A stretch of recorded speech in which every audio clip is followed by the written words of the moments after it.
Good evening, ladies and gentlemen, and welcome to the July 28th, 2020 regular meeting of the Westchester Board of Trustees. Mr. Jones, roll call, please. Yeah. Mrs. Becker? Present. Mr. Wong? Present. Mr. Welch? Here.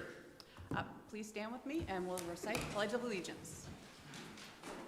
I pledge allegiance To the flag of the United States of America and to the republic for which it stands, one nation, under God, indivisible, with liberty and justice for all.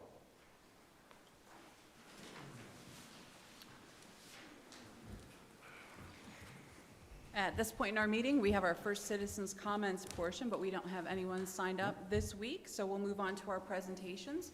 And we have a great presentation tonight from our Assistant Township Administrator, Lisa Brown. She's going to give us a strategic plan update this evening. The floor is yours, Lisa. Thank you. This will be relatively short. So we are in the third quarter of our 2-year strategic plan. So we completed 2019. We're now halfway through 2020. So we are providing our first update for 2020. As we did last year, we developed this spreadsheet, the color-coded spreadsheet. I'll take this off. A color-coded spreadsheet so you can see what has been completed, what's in progress, delayed, what will be done in the future, and then what has not been completed. So this year has been pretty tumultuous with COVID-19, but as you can see up here in the corner, or you may be able to see it, we have either completed or have in progress with hope to complete on time or by the end of the year 80% of the goals that we've established for 2020. So we have 9 that have already been completed, which includes some here that were set to be done in December, September, and then we have 13 additional that are in progress. Several in here related to property maintenance, and so those are being, we had a goal of being done in March, but those are actually being rolled into our zoning code rewrite and things that are supposed to be done by the end of the year. And you can see some notes out here of how these are ongoing. They've had some flexibility in rascals, which is supposed to be helping people keep up with their properties. And then we don't have anything so far that's not completed. The only thing that we really have being delayed is we have concluded a second employee survey. So we had one of our goals last year was to do our first employee survey. We did produce that. We reported out those results. However, we've decided to wait until 2021 to do a follow-up in order to allow some of our initiatives to take hold and to have a time period for those to affect, our employee, hopefully positively our employee responses. Another item is to identify some continuing education opportunities for employees, so we will do that in the future. And then everything else is pretty much on track to go.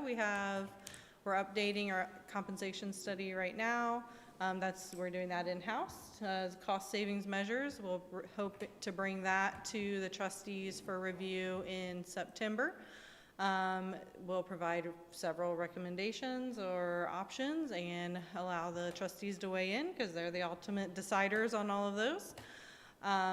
So that is the update here. It's going positively. We will update again in January or February of next year, but we actually will then have a whole brand new strategic plan. So next week we start the strategic planning process again for the 2021-2022 time period.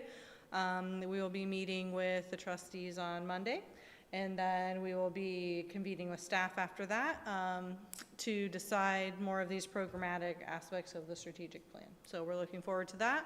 It's been a very productive 2 years so far, and we fully plan on the next 2 years being as or more productive as we have been.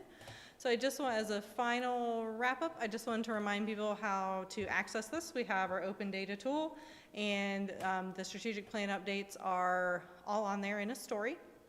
So we have a link on our website to the open data platform, and then there is a little button over here for stories, and then you go down to strategic plan summary.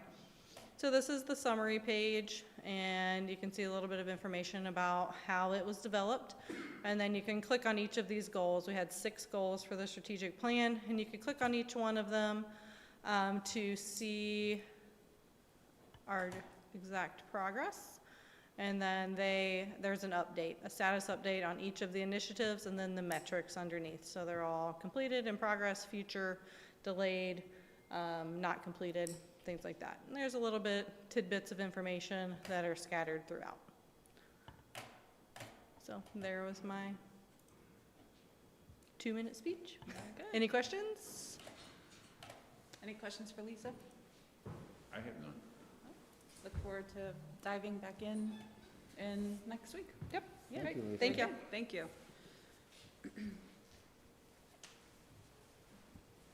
We'll move on now to our action items. I'll entertain a motion to approve the trustee meeting minutes for July 14th, 2020. So move. I'll second. I have a motion and a second. Any discussion? Mr. Jones, roll call, please. Yeah. Mr. Wong? Yes. Mr. Welch? Yes. Mrs. Becker? Yes. I'll entertain a motion to approve payment of bills. I so move. A second. I have a motion and a second. Any discussion? Mr. Jones, roll call, please. Mr. Welch? Yes. Mrs. Becker? Yes. Mr. Wong? Yes. Thank you. We'll go on to requisitions. Mr. Burks, requisitions greater than 7,500. Yes, we have a few of them this evening. First is to Loth Incorporated in the amount of $143,812.31. Purchase furniture for administration building refresh, which constitutes a public improvement in accordance with resolution number 1390 as amended. There are 6 to 8 week lead time for the furniture, so we're requesting it now. And we use the Omnia Partners, which is a competitive bidding process for many different governments. Item number 2, for the city of Fairfield in the amount of $143,791.97 to remit payment for JED reimbursement. Request permission to pay back the deficiency of $143,791.97 to the city of Fairfield under the JED 1 agreement. The Westchester JED 1 contract was signed May 30th, 2009 between Westchester Township and the city of Fairfield and the city of Springdale. The contract required Fairfield to make annual payments to the Lakota School District. Payments to Lakota of $228,518 per year have accumulated to $1.142 million since 2015 and the last deficiency payment. A letter of clarification dated February 28, 2014 between the parties defined those payback periods to have begun with the initial distribution and not the official date of the contract signing.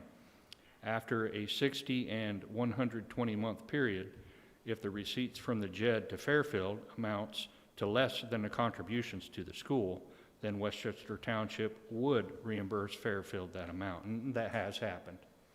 Having reached that 120 months since the first distribution date of JED revenues, the Fairfield's portion of the distributable revenue at $998,798.03 from the 61st to the 120th month. Westchester owes Fairfield $143,791.97 per Section 10F of the JED 1 contract. The nice thing is this is the end of our commitment to Fairfield. So, item number 3, Frost Brown Todd in the amount of $52,085.50 for legal services through June 30th. This is a variety of departments: administration and police, fire, EMS, TIF, and cemetery. Item number 4, motion for a requisition to N. Harris Corporation in the amount of $20,000 to perform AB Suite 6.1 migration for Westchester Township. AB Suite is the engine for GEMS software, which is our accounting software. In December 19th, the update failed, and December 19th, the software update failed, and we found out we needed an upgrade to get that update in order to keep gyms running. While we are able to process normally without the update, we had to install the December update.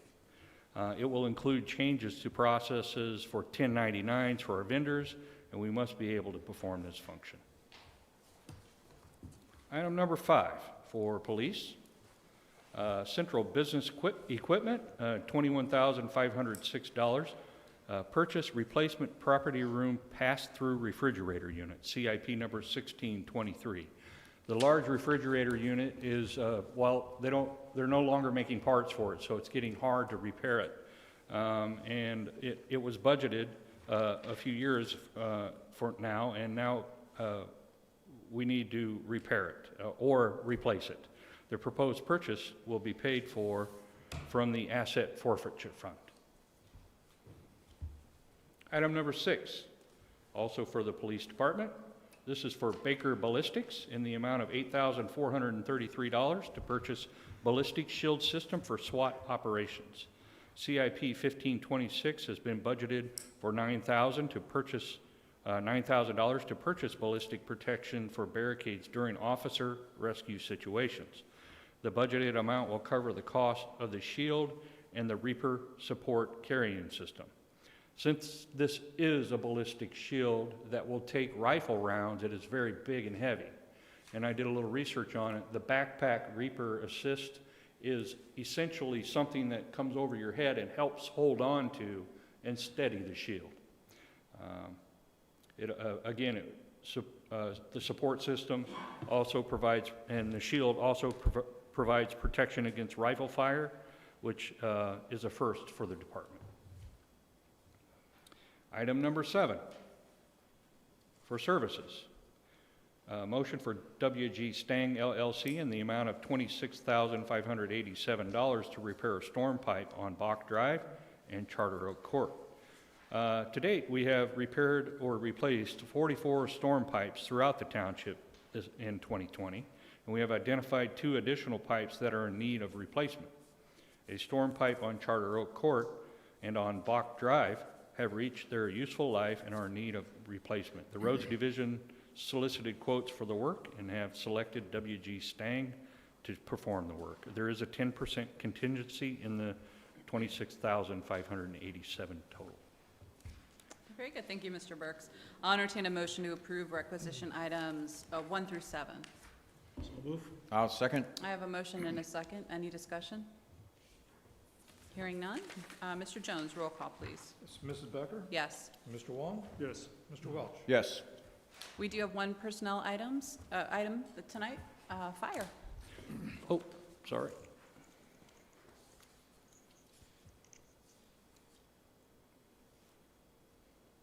Larry. There we go. All right. Motion to hire career firefighter paramedic William Ross Green, effective August 31st, 2020, at the annual salary of $59,406.13 per collective bargaining agreement with a 1-year probationary period. Due to recent promotions, the fire department has a firefighter vacancy. The fire department would like to recommend to the board career firefighter paramedic Mr. Green to fill this vacancy. Mr. Green currently works for the City of Middletown's fire department and has completed all testing, including written examination, psychometric profile, polygraph, background check, and physical and drug screen. Very good. I'll entertain a motion to approve item 8, the hiring of firefighter paramedic William Ross Green. I so move. Second. I have a motion and a second. Any discussion? Is Mr. Green here? He is. Okay. Wonderful. I think Chief Prinz is going to swear him in, but let's get this official. Mr. Jones, roll call, please. Yeah, Mrs. Becker? Yes. Mr. Wong? Yes. Mr. Welch? Yes. Very good. Chief?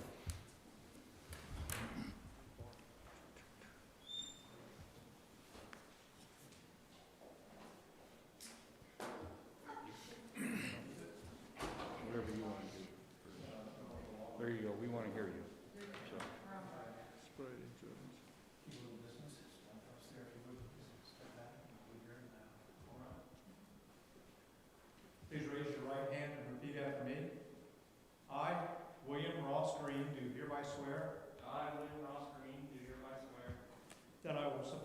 laws and Constitution of the United States of America, that I will support the law and Constitution of the United States of America, the state of Ohio, the state of Ohio, and that as a member of the Westchester Township Fire Department, and as a member of the Westchester Township Fire Department, my fundamental duty is to serve the people. my fundamental duty is to serve the people. I swear to protect, to safeguard, I swear to protect, to safeguard, and preserve life, health, and property and preserve life, health, and property against fire and other perils, against fire and other perils, and to maintain a proficiency and to maintain proficiency in the fire and emergency medical service. in the fire and emergency medical service.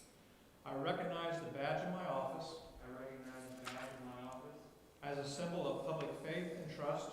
as a symbol of public faith and trust. I vow to be true to the ethics of the fire service. I vow to be true to the ethics of the fire service. I make these promises so solemnly, freely, I make these promises solemnly, freely, and upon my honor, so help me God. and upon my honor, so help me God. Congratulations.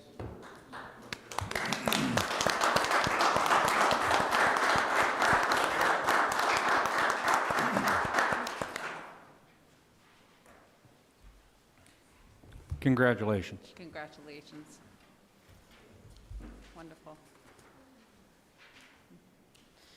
We do have a few business items tonight. Let's move on to those. Item 9 is for administration.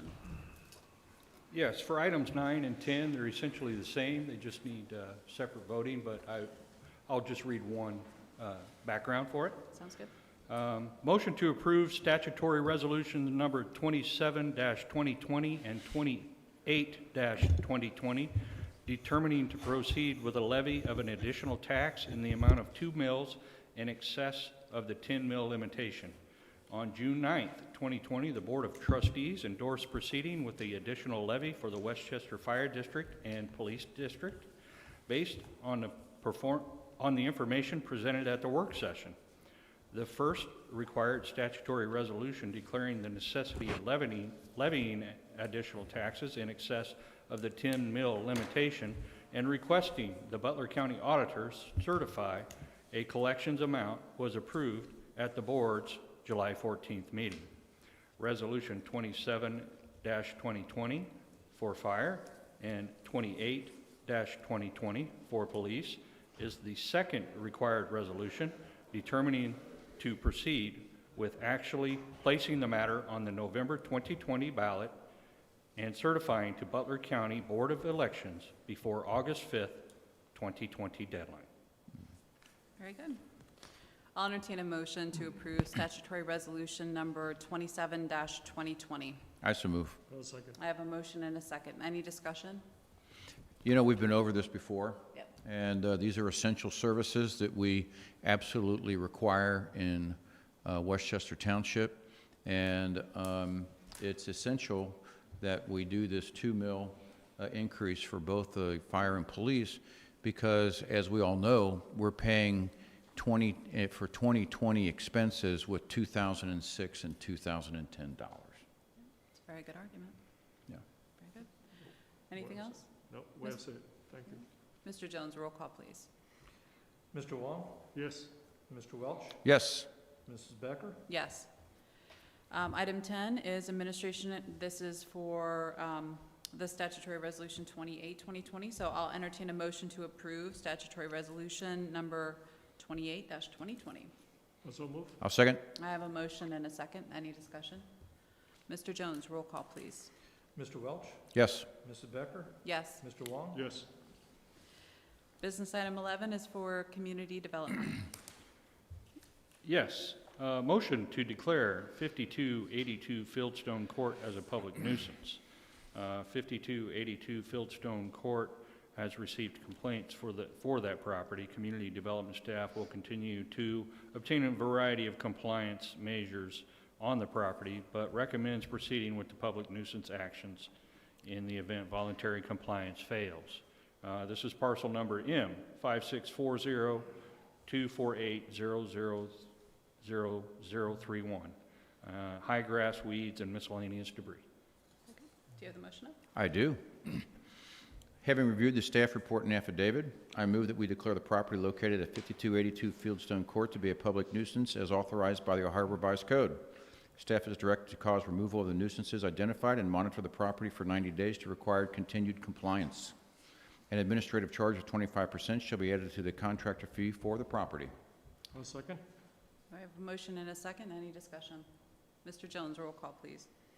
Mrs. Becker? Yes. Mr. Wong? Yes. Mr. Welch? Yes. Business item 12 is for police. Yes, motion to auction 6 police vehicles and 1 police trailer.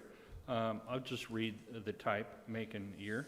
A 2015 Ford Interceptor Utility, a 2015 Ford Interceptor Utility, a 2010 Ford Crown Victoria, a 2007 Ford Fusion, another 2007 Ford Fusion, a 2000 Chevrolet Crew Cab, and a 2002 trailer. I'll entertain a motion to approve item 12. I so move. I'll second. I have a motion and a second. Any discussion? Mr. Jones, roll call, please. Mr. Wong? Yes. Mr. Welch? Yes. Mrs. Becker? Yes. Item 13 is for services. Yes, motion to apply for the Duke Energy Powerful Communities Nature Grant and to authorize the township administrator to accept said grant if awarded. The township intends to request a grant of $7,000. If awarded, the funds would be used to improve signage and education directed to our residents related to recycling drop-off points in the township. Very good. I'll entertain a motion to approve item 13. Also move. I'll second. I have a motion and a second. Any discussion? Mr. Jones, roll call, please. Mr. Welch? Yes. Mrs. Becker? Yes. Mr. Wong? Yes. Very good. We don't have any first readings this evening. We do have a public hearing at 7 p.m. So we will move on now to second citizens' comments. Any Westchester resident, business owner, property owner that would like to approach the board with comments or concerns, you're invited to do so. If you have any questions for the board or staff, we'll hear them now and address them during our discussion period. This is not a back and forth time out of respect for the other residents and staff that are present. Is there anyone who would like to approach the board? Jeremiah? A reminder, give your name and address for the record. This one or that? That one. Thanks for asking.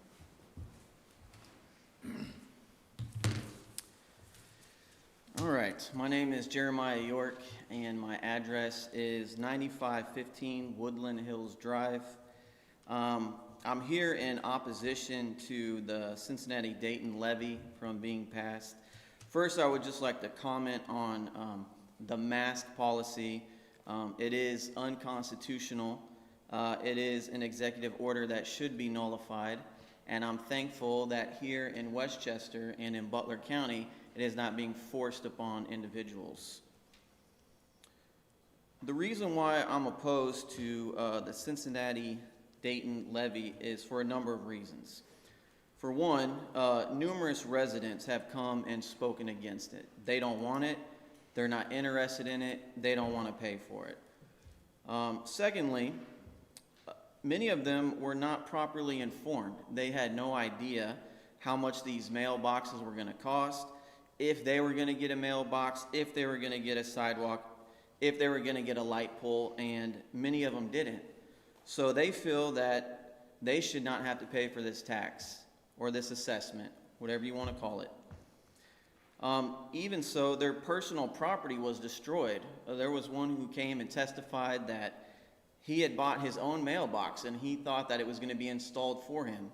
And then he comes and finds that it's been thrown away. So I don't think that this has been done very properly, and I don't think that anyone should be charged that is not receiving a direct benefit from this assessment. And I also think that it is a huge mistake to try to force the local churches to participate in this tax. I forget exactly what you choose to call it, but essentially it's the same thing. I believe that it is a violation of the First Amendment, that it is infringing. See, the separation of state does exist, but not the way many people think. It's meant to prevent the government from infringing on religious liberty, and that's what this does. I've also heard this referred to as a slush fund. Now, I know that that might not be a term that everyone wants to call it, But if you're gonna be raising $40,000, Just 4. 4,000, okay, Per my year. fault. Per year, 4,000 per year. Oh, 40 per year, okay, but for 40,000 10 total. years, 40,000. A lot of the things that you guys would be spending this money on has not been identified. It's not specific, it's very vague. In fact, it's anticipated that there would be a lot of money left over for potential projects in the future.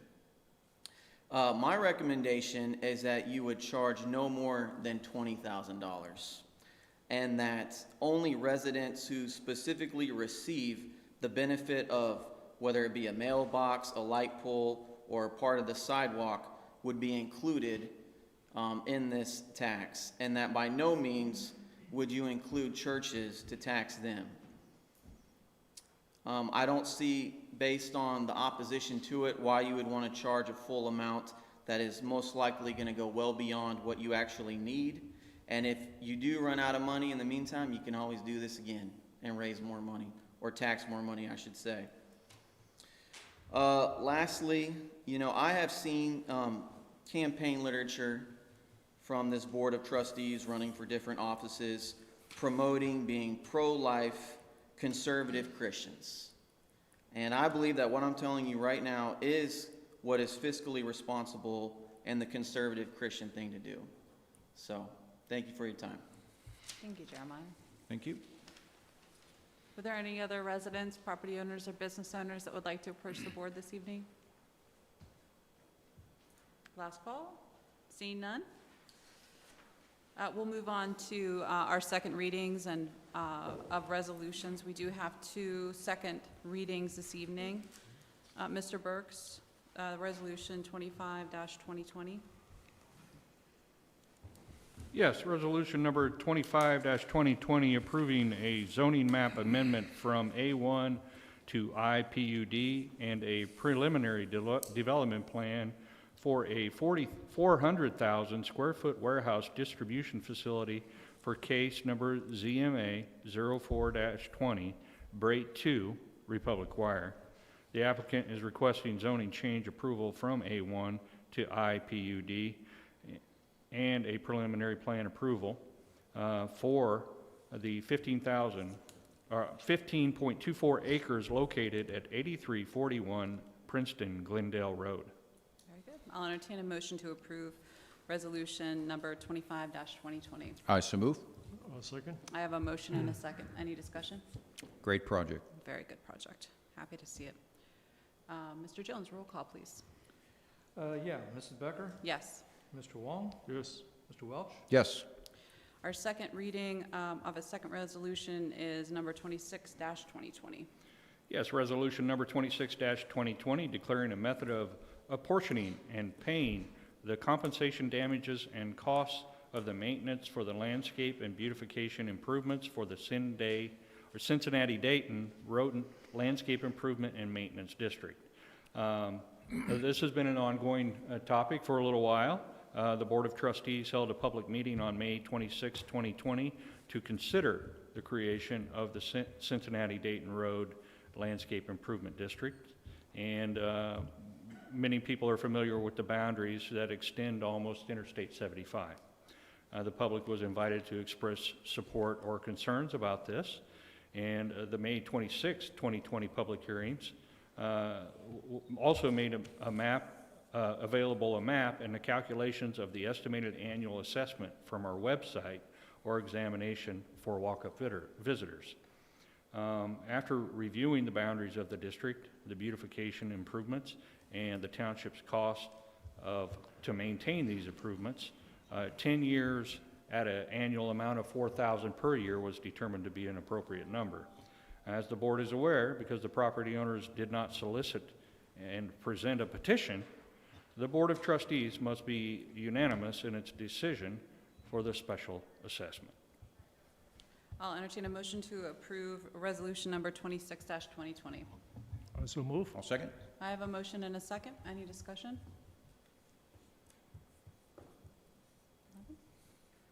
Mr. Jones, roll call, please. Mr. Wong, I'm going to vote no, but reason is that where I do hear the the residents, we are sensitive to what the residents wants. And that, we gave a lot of thoughts about it, and this was brought to us by the landscape district. And if they want to proceed any further on this, they could start a petition and brought it before the board. But contrary to what was said earlier by a resident, he's not a business owner here, that it was made it very clear what this is about. Letter was sent out, notification in a timely manner. But however, we are sensitive to what the business owner wants. So until they really make up their mind how they want it, they can start a petition and bring it before the board. Then we will reconsider. I'm also a no, and I agree with you. I think a petition should have been started. I think it's bad precedent for us to impose assessments on businesses, residents that are not interested in having it, but also it should be wanted by the residents. It shouldn't be something that we impose on a district. So. No. And I agree with Mr. Wong and you, Ann. The reason we went through this is because the township was involved in holding the money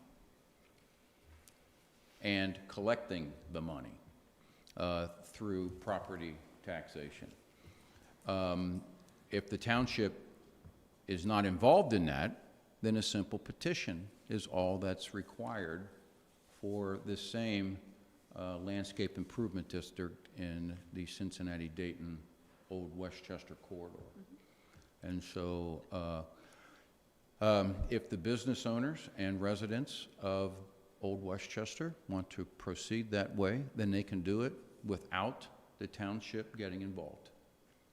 And I'm sure there's a methodology for collecting the money. But here's the thing. Even the township cannot legislate to any property owner there what kind of mailbox to put up. Now, we know that these, for instance, the light poles and the signposts that are up are of a certain character, if you will. They're not your regular routine light posts and signposts. They cost more. If somebody comes in and knocks down one of these posts, Butler County will happily come in and replace it with one of the very generic posts.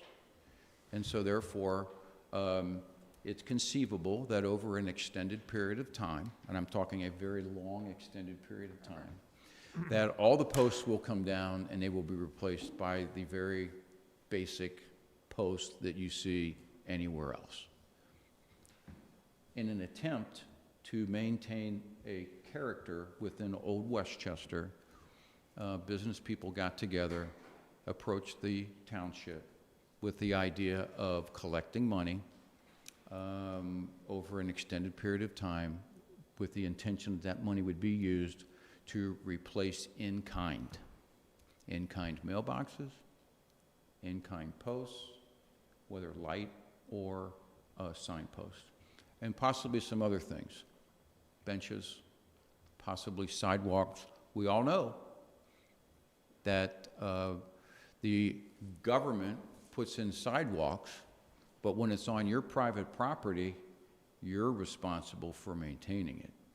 So over at a period of time, that the sidewalk will degrade and it will be on the backs of the property owners. It's possible that this money could be used for something like that. But I think it's a good idea for the township to bow out of this and for the residents and business owners of Old Westchester to proceed with the petition. Thank you, Mark. Well said. Also, the district over there, they want to maintain the integrity of the old look of Old Westchester. So this is all up to the business over there, Right. how they want it. Right, and really just to add what you said, Lee, the assessment, there's already an assessment on everybody in Old Westchester for the lighting district. Yep, there is. And there are a certain number of poles. Not everybody has a pole on their property. They've been, spaced out on either side to ensure that the light is more even throughout the entire Illuminated. quarter. So everybody pays for, in that assessment, the maintenance and the replacement of the light bulbs, and also for the electricity that's used, right?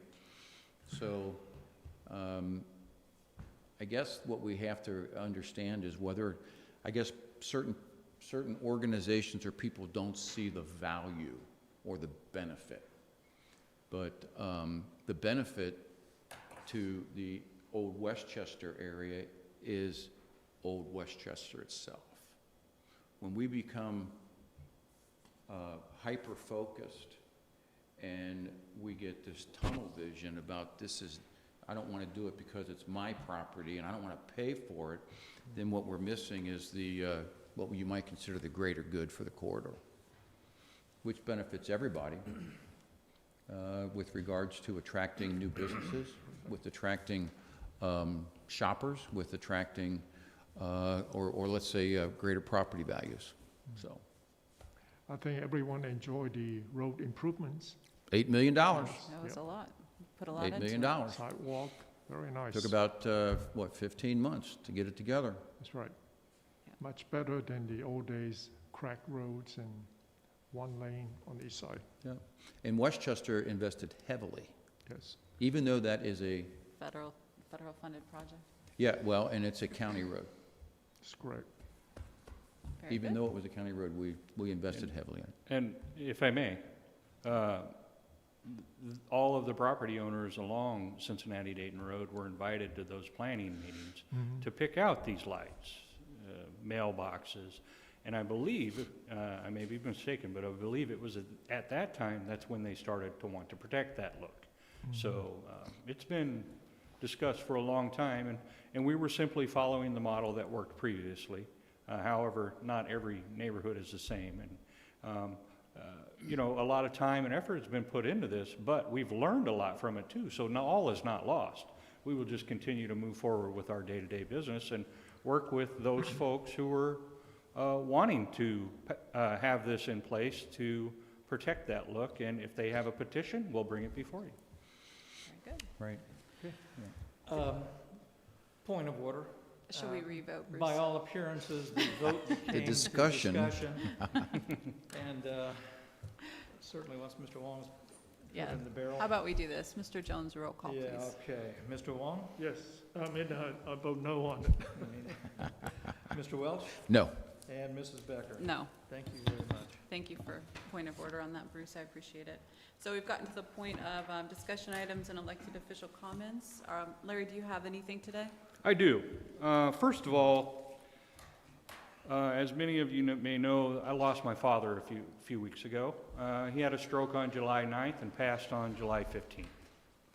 And I want to thank everyone for the cards and flowers and the kind thoughts and generosity that they've sent my family. Was really appreciative.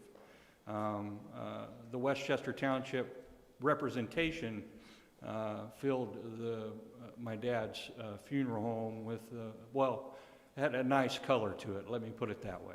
Thank you very much, and thank you to all the staff who sent me the kind cards and sympathies.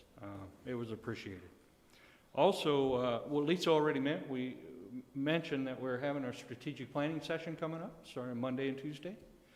Parlay Consulting, I think you'll really enjoy her. And then also, finally,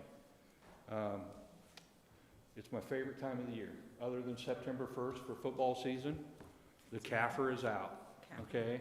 There's so much good information in this. Oh, I'm talking to myself here. The CAFR is out, and I really encourage everyone, it is online on our website. I really encourage everyone to take a look at it and look at the statistical information in the back, and you can see all the trends for Westchester Township. So It's a great that's what, document. Good resource. yeah, it is. It's very good. It's on my desk all the time. Very So, good. again, thank you. Thank you, Larry. Bruce, do you have anything today?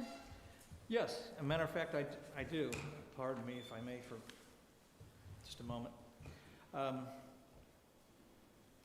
I know you all have commented regarding the police and fire levy that's going on the ballot, giving your vote on the ballot for November 3rd. And I wanted to go on record as being in support of both the police and the fire record as well, because I know the numbers.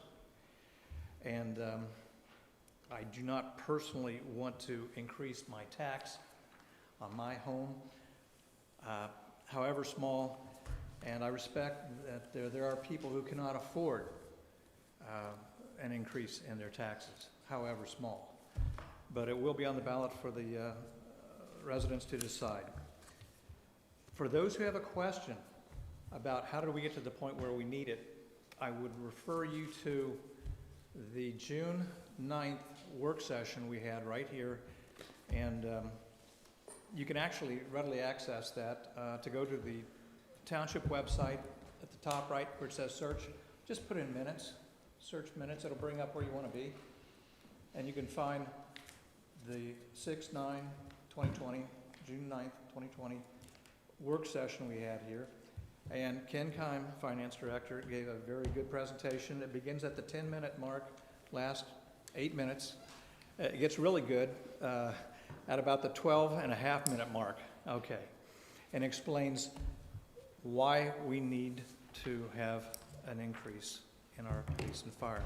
It's why, just so we can have what we currently have. It's just going to maintain what we have. Now, having said that, I well recall the 2006 fire levy, and I did some research, and I've been reminded of it by others, that it did promise that there would be another fire station built, and the possibility of a second one being built if numbers supported that, which is a very unusual way of doing business, to say, well, we'll look into it after the fact, after you support it. It's kind of like Speaker Pelosi suggesting that you pass the bill and you'll find out what's in it afterwards.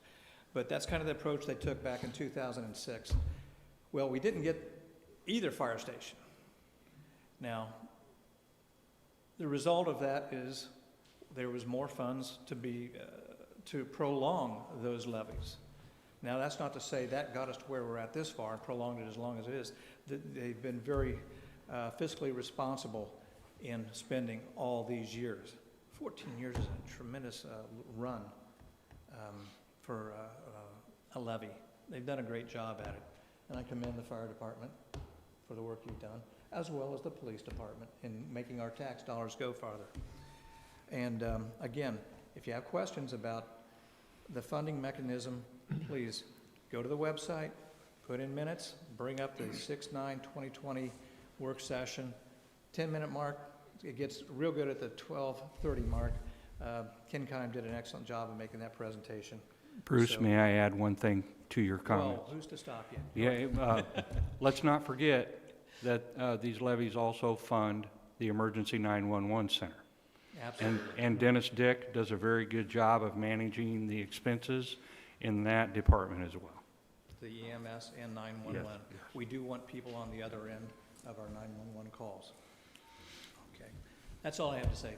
Thank you, though. You're welcome. Appreciate it. Thank you. And back to I don't know how we can top you two finance nerds with all of your exciting number. It's important information. Thank you both. Mark, did you have anything this evening? Yeah, I'm just going to add to what Bruce said. And really, I want to thank Ken Kime and his group, because it was the thoughtful recommendation that he made that we didn't replace the existing levies, because we would then lose the homestead rollback that gives our seniors who are on fixed income a 12.5% reduction. The township still gets that money because it's paid for by the state. But in a new levy, all new levies, the homestead rollback is not available. So this is just a 2 mil for police and fire add-on, so that we don't lose the rollback for those folks over 65 and those folks that would be disabled. I appreciate that. Great insight. I thank you very much, Mr. Welch. But just if I didn't make myself clear, these levies are very clean. There's no, we're going to do this and we might do that. This is simply to continue to deliver the service the excellent service we've all become accustomed to. That's all, and I'm totally in support of him. Very good. Okay. Thank you. Yeah, just one little correction, that was for Fire Station 6, one fire station, not two. Oh, I can So- show you the Pulse article that reported In- that. Incorrect, it was for one fire station. Anything else? No, that's all I have. No one mentioned that Union Center Boulevard's open? Oh, my gosh. I didn't think it would make it all the way to me. I drove on it Monday morning, it was So great. exciting. It was moving very Yeah. smoothly. It's very Congratulations. intuitive. It Yes. is, it's easy. Just follow the signs and you're safe. That's right. I appreciate all the work that all of our companies did and our services department and the Butler County engineer to make sure that project got off the ground. That was a huge investment, and I hope everyone gets a chance to enjoy it. And the next, spring probably, we'll start to do the planting, and it'll start to get fancy and beautiful as we continue to enjoy it. So Yeah. it's exciting for that to be done. It's Also, been a long time. May I add to that, thanks to Butler County for the Beckett Road improvement, that Mhm, Beckett Road as 90-degree well. turn. They have the curve and also drainage, cement drainage. Used to be runoff the Right. road when it Yeah. rains, so Yeah. that was a great Uh, improvement. I might want to also add that although it will move quite a bit more traffic during the day, think over the long term how many accidents it will prevent. That's a real motivational factor for a divergent diamond, is the safety aspect and the avoidance of left-hand turns. It's So- wonderful. Since we're talking about road improvement, I think that, I think that the roundabout at Beckett Ridge Boulevard and Swordsville, Westchester will be open before the next meeting. What? Mhm. Oh, I think it will be. Yeah, that'd be They've great. already paved it. I was over there looking at it the other day. that's exciting. Yeah, Mhm. yeah, Taylorsville Road's coming along too. yeah. Yeah, we're getting a lot done. It's So- exciting. So- Yes. Westchester. Yeah, Mhm. almost done with the closures Everything. and the lane closures. Orange That's cone. right. Summertime. Almost done, almost through it. So we do have 15 minutes before our scheduled public hearing. Is there a recommendation on whether or not we should go into executive session now or wait until I after? say we do. I'd say, yeah, we can get started, and if we need to, I'll be brief. Okay, How's that? very good. Okay, We love- we'll we hold you love to brief. it. So I'll entertain a motion to recess the regular meeting to go into executive session for the purpose of, to consider the investigation of charges of complaints against a public employee, to consider the discipline of a public employee, to counsel with an attorney in the township concerning disputes involving the township that are subject to court action, and to consider confidential information related to marketing plans, business strategies, production techniques, trade secrets, or personal finance statements for an application for economic development assistance. Nice to move. I'll second. I have a motion and a second. Any discussion? Mr. Jones, roll call, please. Mr. Welch? Yes. Mrs. Becker? Yes, Mr. Wong? Yes. we are in recess.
We are back from executive session. I'll entertain a motion to adjourn executive session and resume the July 28th regular meeting.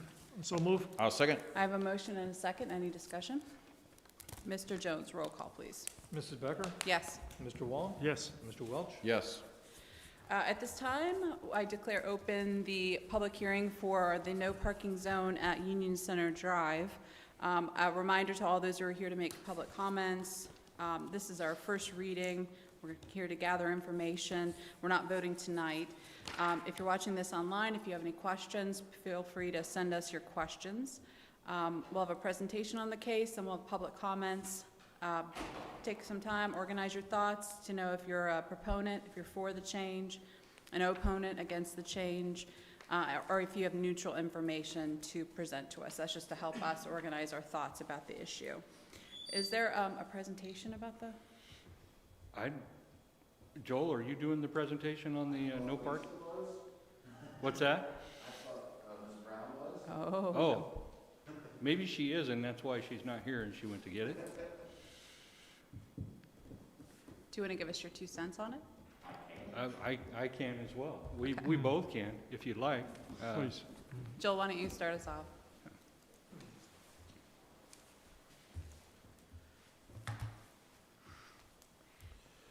So we've had some issues on Union Center Drive with tractor trailer parking and blocking ingress and egress, and also causing some property damage to the surrounding businesses by no fault of any of the property owners or anything. It's just drivers that are individually, the way they park it and everything.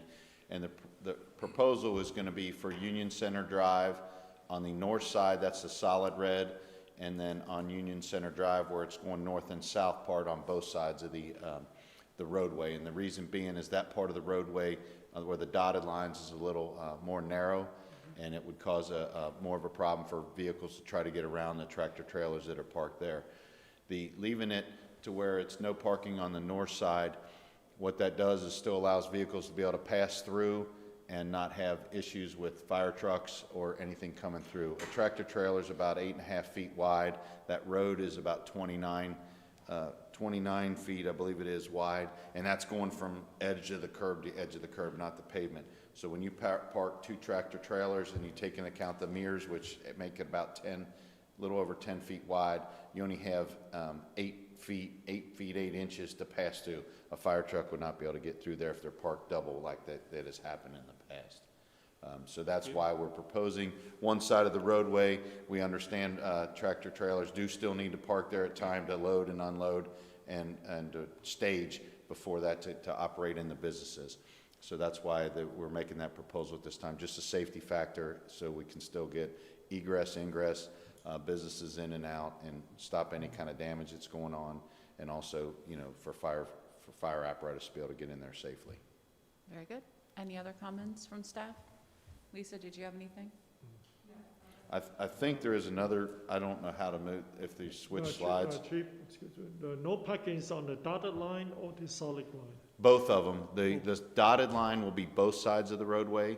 The solid line will be on just that north side of the roadway. The south side, the north side is where the fire hydrants also are. So that'll totally give clear access to the fire hydrants. And Joel, if you can recall the property, I know Republic Wire is to the south, Right. and then Pole Zero is to the north and to the left. Yes, I believe this is Republic Wire here, Yeah. and then Pole Zero, I believe, is this That building. one. E-Tech, correct? Yeah, that's E10. And then what's the third one there? JP Flooring. Okay, thank you. And then there was one photo, and I'm not sure if I advance it or, there was one more photo that just showed a parking. Are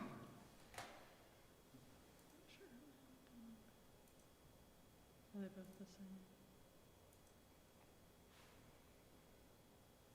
No, it looks like the same photo.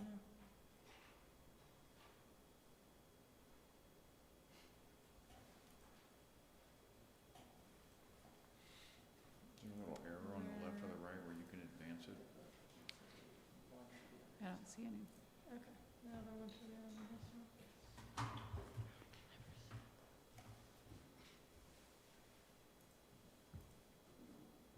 There it is. This, Yeah, right in the middle. No, That's basically a visual view you have when they're double parked, and it's regular occurrence just because of the amount of traffic that has to occur for the commerce to happen. So, but as you can see, that only leaves about 8 feet, and somebody's losing a mirror if we're gonna pull through. Obviously, a fire truck will get through, but it might be some scratches on both vehicles, but we would get through if need be. So that's just to alleviate that problem, safety issues. well, to me, I see that easy to put out a no parking sign, but trucks are, that's commerce to businesses. Where are they going to park? Is there a designated place where they can stage and park and wait? Westchester does, and a lot of businesses, you cannot load, it's against the law to ORC to load or unload from the roadway. So businesses have to have some kind of place for them to load off-site on their property. But as far as staging, that's up to the business, whether they stage and call them in or some other location. But we don't provide like a stop area or Okay. a So it's wait. strictly private business Yes. responsibility? Because I saw some trucks, trailers were over by McDonald's in the morning, waiting in that area. That'll probably, honestly, once that starts to develop, become an area of concern as that development proceeds. If they continue to park there, that's gonna be a problem because of increased traffic there. Right now, if they're on one side of the roadway, if they would maintain that, it doesn't become a problem. It's when you get a trucker that comes in and then they park opposite each other and it leaves one lane of travel for, hundreds of feet and there's no area. So if someone starts, it just causes a problem there. But right now, that area is vacant by McDonald's, because I have seen increased, people have brought that up about the increased trucks that are parking there, and especially if they're parking overnight. Yeah. So it really makes sense we regulate the size of parking lot for business to accommodate all these trucks. Yes, you want to make sure No. they not only have the room for the parking, but the Right. staging that Turn they do around, have. that's right.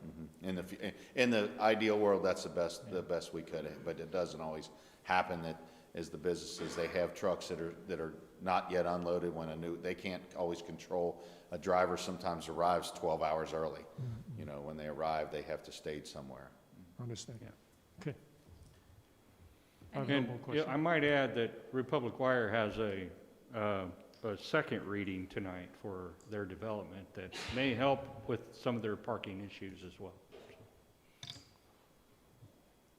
Okay, no Any more other questions. questions?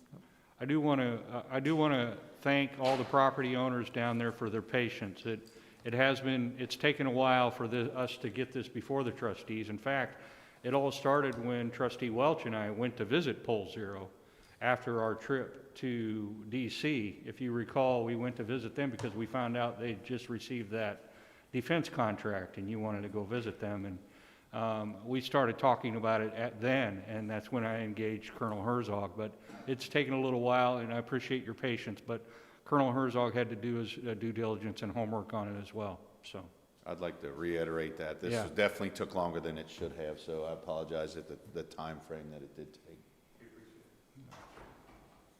Any other questions? No? Thank you very much, appreciate it. Are there any residents, business owners here that are for a proponent of this project? If you'd like to approach the lectern to speak to us, let us know your thoughts. If you wouldn't mind giving us your name and address for the record. So, yeah, my name is Paul Walpole. I live at 9904 Dick Road in Harrison, Ohio. I am the Director of Supply Chain and Operations for Pole Zero Corporation. So a lot of the traffic concerns are being brought to me as the Operations Director. A lot of the complaints and the concerns are, one, trying to get through the traffic in the morning, at lunch, and in the evenings. Obviously, our workers we allocate them a half hour. Sometimes these trucks are taking up the roadway, blocking the intersection. But it's more than just that. When they're staging their vehicles, the drivers really don't have a concern for the other businesses that are out there. There's numerous occasions of damage on our property and various properties along the drive. But the drivers also are swinging their back gates open to stage their trucks.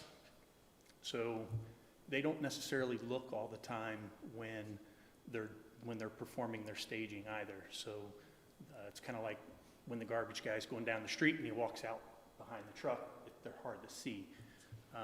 So those are a lot of the concerns that are being brought up from the 208 employees at Pole Zero. So the consideration for having parking only on the one side would alleviate the concerns that I have been receiving from our business. Very good. All right? Anything else? Nope. Wonderful, thank you. Any other proponents? Can you give us your name and address for the record, please? Yeah, hi, my name is Tom Eggert. I live at 7672 Weathersfield Drive. It's good to see a few of you again. It's good to meet you as well. So I work at Pole Zero. I've been there for 16 years. That's my boss, so I'm making sure he gets up here and talks before I do. But he exactly reiterated everything that where the problems are. It's not Republic Bar, it's the problems with truckers.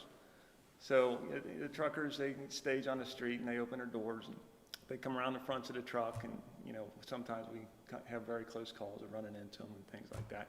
And it gets very narrow when you drive between them. I think everybody got my email, is that correct? So everybody saw the pictures, okay.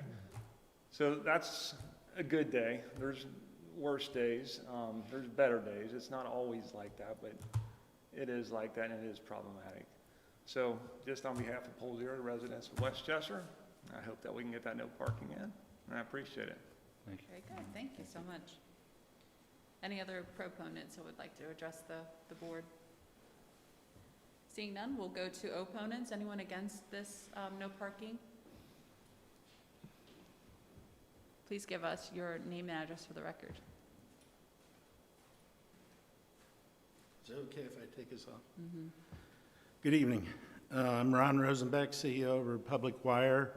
My address is 8662 Indian Ridge Drive in Westchester. And obviously, I'm hearing these comments, and I agree with some of the comments. And I kind of disagree with the way that it's set up that it would be on the north side. And let me explain why. Because as the trucks come in, they're naturally going to be coming in. They're going to have to cross the street to get to the other side, to get to the south side. So if they're on the north side coming in, then they're going out, they'd be going out on the south side, which would be clear. What's happening is there's a trucking company that is parking their trucks there overnight. And they're there sometimes 24, 48 hours. They're nothing related to us. I can tell you who it is, and they're the same ones that are parking at McDonald's. I chased them out of there because they were parking on our side of the street, and I was actually knocking on their doors and trying to wake them up, but the drivers aren't even there. The drivers are picked up by cars and taken somewhere, and they're sleeping, and then they're coming back and getting their trucks the next day. So what we tell our drivers, we don't have any Republic drivers, but truckers that come in, we try to get them in and out as quick as we can. And we even started scheduling times for deliveries. So when the trucks come in, they got a time slot, we'll get them in, get them out. When it really gets bad is late in the day when we got a lot of LTL guys coming in, but we're staging our big truckloads during the day so they don't conflict with the LTL drivers. Because when we get a lot of LTL trucks coming in, we don't schedule them because they won't do that. They'll want to come and go. So, but I personally think, except for maybe the fire hydrants might be an issue, that it would be better if it was on the south side than the north side. So no parking, going out. I think your main concern is maybe that just one side of the street is clear, so you can get through. That's my major concern, yeah. Yeah. That and the truck drivers are being courteous of the other property owners that are on the street. And that we've had numerous Well, conversations. yeah, on as that. you know, we came over and repaired your property for you and as a good neighbor, and we're doing the same for JP Flooring if they do go there. We've even put up signs for them and for JP Flooring telling truckers are gonna be prosecuted if they get onto the property. So sometimes it's hard to find out who's doing it, but when we do catch them, we try to, penalize them.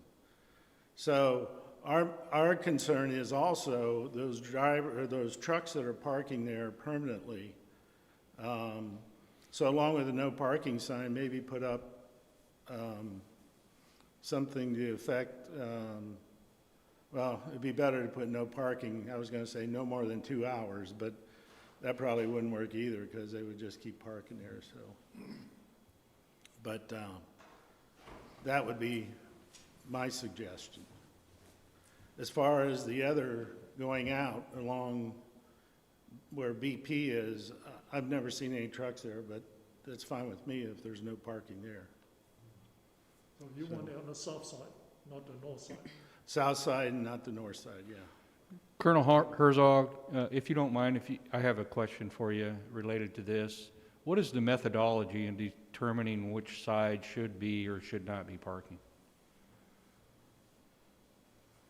In this case, the methodology had to do with consultation with the fire chief and with the fire hydrants being on the north side of the road, instead of forcing the trucks on the north side and then trying to find a fire hydrant between the trucks. This was going to free up. That was that I recall, and I can get back with Chief Prenz, but that was, I totally understand what he's saying, but that was the reasoning, was the fire hydrants.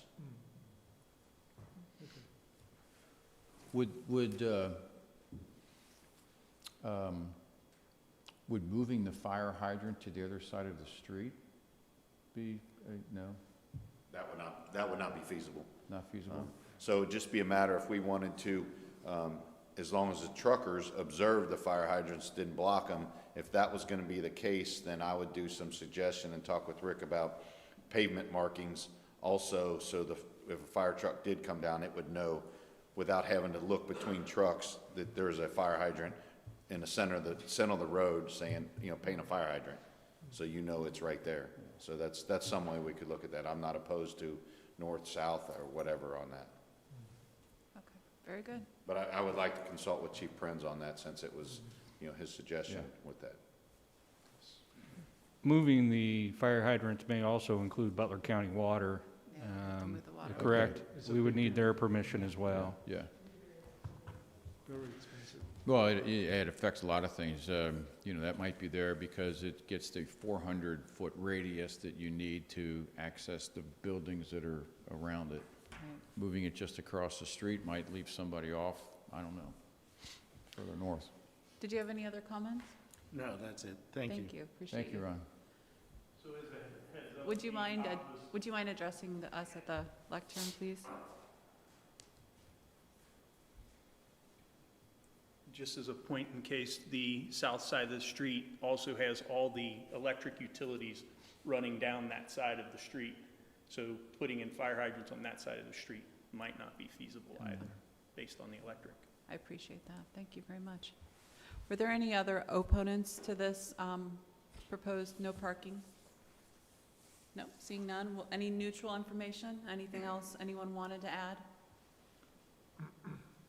Oops. Go ahead. I just want to add to Ron's suggestion that it go to the south side. There's less linear feet to park on the south side, and plus, I guess, in the one dock area, the truck's actually back in. So I don't know if you're parked on that side of the street, that's going to make it even harder to back into that dock area. It's just another consideration. That's all I got. Very good. Thank you for that. I have a question real quick. I don't know if I can ask Ron this or not. But with the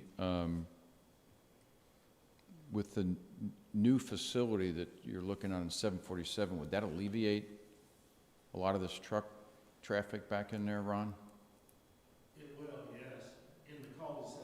Yeah, okay.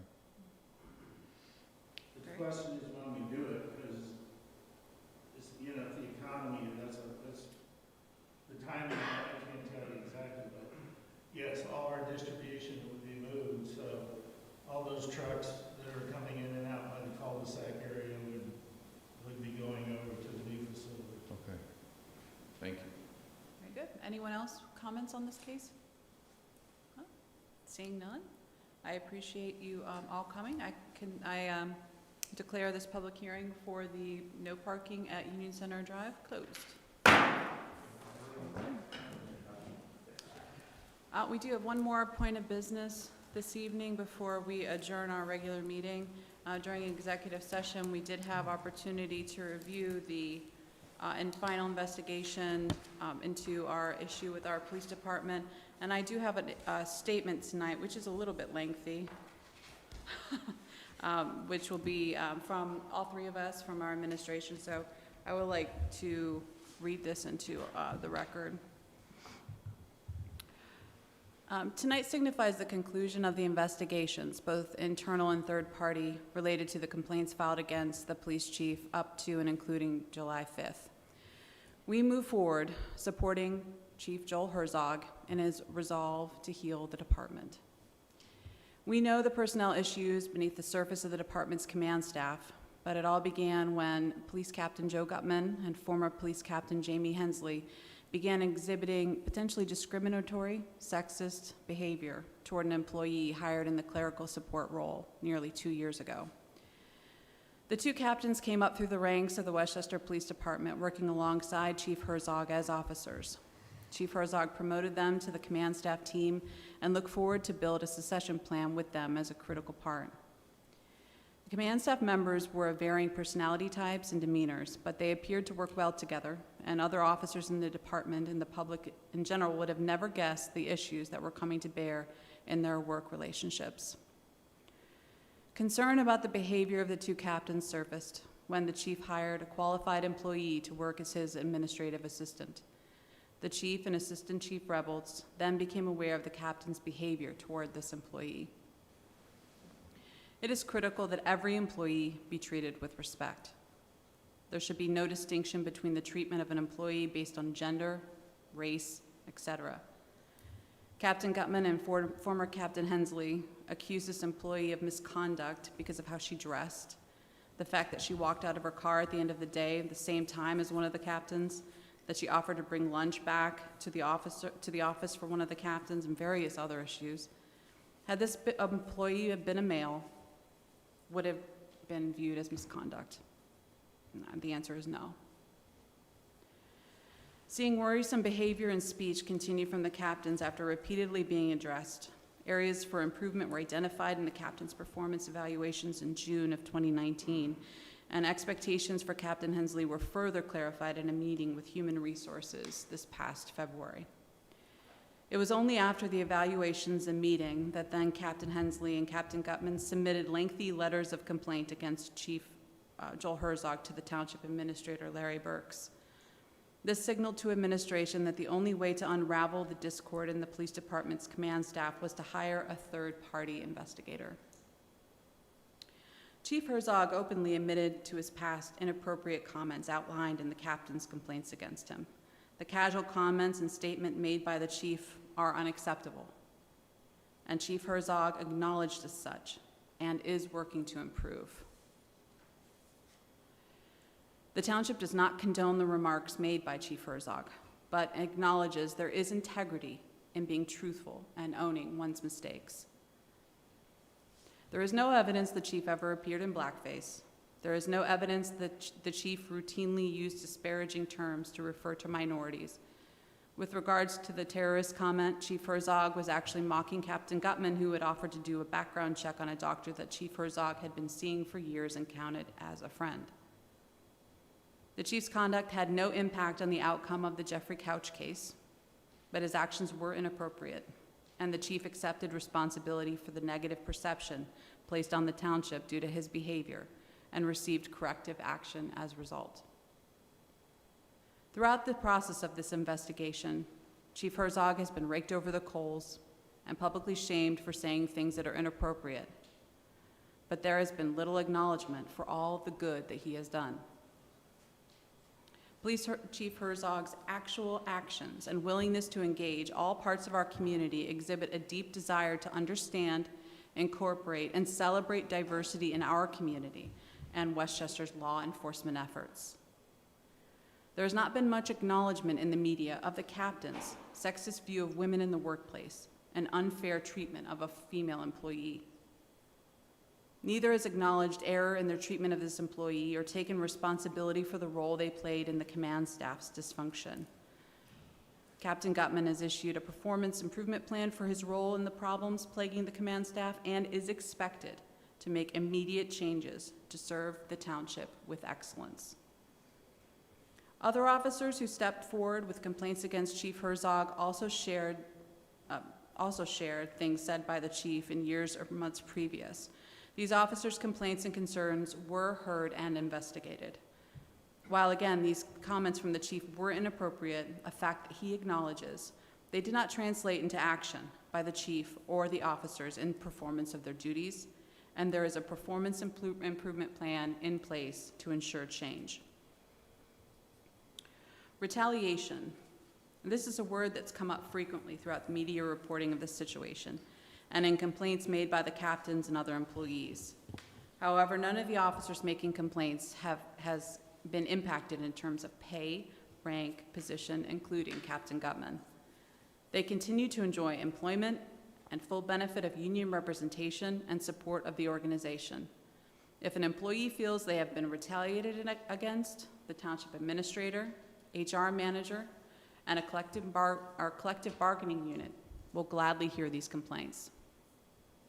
As for the township's handling of this situation, Westchester has waited until now to offer much comment in order to ensure that everybody had opportunity to come forward and to not influence this investigation. There is no benefit to the organization in choosing winners and losers. There are neither here. Supporting one individual over another without thorough investigation is not appropriate representation of our organization or the community that we pledge to serve. There was no indication of corruption here, or the law enforcement services to our community had suffered. The outcome may have been different. Westchester demands a change from these employees. Westchester knows there is not an underlying issue of racism or sexism affecting our organization, but it acknowledges each and every one of us can do better and choose more carefully the words we use and the actions we take. Did Westchester Township pay for a third-party investigation? Yes. The taxpayers will foot the bill for the investigation, probably about $50,000, just as they do for labor contract negotiations, zoning cases, etc. Legal fees are a cost of doing business in today's world, and it would have been irresponsible to ignore the situation or to cast aside the years of experience and training these officers bring to our organization without an investigation. The township addressed personnel issues that required a perspective from someone outside the organization. There was no indication of corruption in law enforcement efforts, and therefore an Attorney General review was uncalled for in this case. The Attorney General is also a paid elected official, so the taxpayers would have had to fund this type of investigation as well. The third-party investigatory report is fair and balanced. It is equally harsh on all parties involved. It did not call for Chief Herzog to be fired, but the criticisms were severe, and as were the admonitions of captains for their behavior in this situation. It was well-balanced finding, and again, there would be no benefit to an investigation influenced by the township.